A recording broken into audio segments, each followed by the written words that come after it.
Good evening, everyone. I know it's hot and the hour's late, so I just wanted to pick up on one point that Kelly made about the facts being on our side. And to Councilmember Roderick's point, I know he'll talk about how, as we go further along in this process, how it becomes even more clear that the facts are on our side. And one point is about Superstorm Sandy, and how that really enumerates the problems, the structural problems with this facility and the potential for problems as we go forward.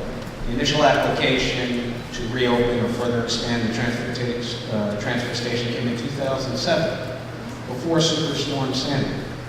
And now there's a Rule 360 about what can and cannot be the expansion of the transfer station. I just want to read a little of what it is. It says, prohibits the construction of a new MTS and expansion of existing ones in floodplains unless provisions have been made to prevent the encroachment of floodwater upon facilities. And in response to that new rule, the Department of Sanitation says this garbage dump, this transfer station, is compliant enough, or compliant, because there's waterproofing on the first floor of the facility.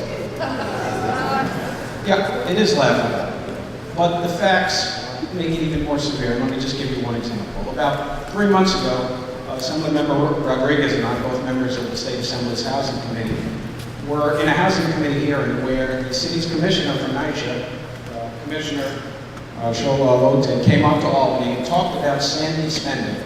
And what the city would do with Sandy extra budget money, is about $4 to $6 billion in the current state budget, and how they would spend that on Sandy-related projects. Assemblymember Rodriguez and I used to represent Stanley Isakson Homes after redistricting needed. We asked specifically what they would do about maintenance and structural obligations in Stanley Isakson Homes. The commissioner said, man, that was a good point. They were looking at it. And that the city would be spending money on refurbishing, preventive maintenance, and structural reinforcement within Isakson Homes. It begs the question, the Marine Transfer Station is as close to the East River as Stanley Isakson Homes. If the city, if with the left hand, they're willing to spend money, as they rightfully should, to enforce and fix infrastructure at Stanley Isakson Homes, why are they willing to just say with the right hand when it comes to the Marine Transfer Station, they're only willing to waterproof the first floor? The point is, the more we get into the facts of this, the more absurd the city's position is, the more what they're doing on one hand in NYCHA, rightfully with Sandy money, and what they refuse to do with the Marine Transfer Station.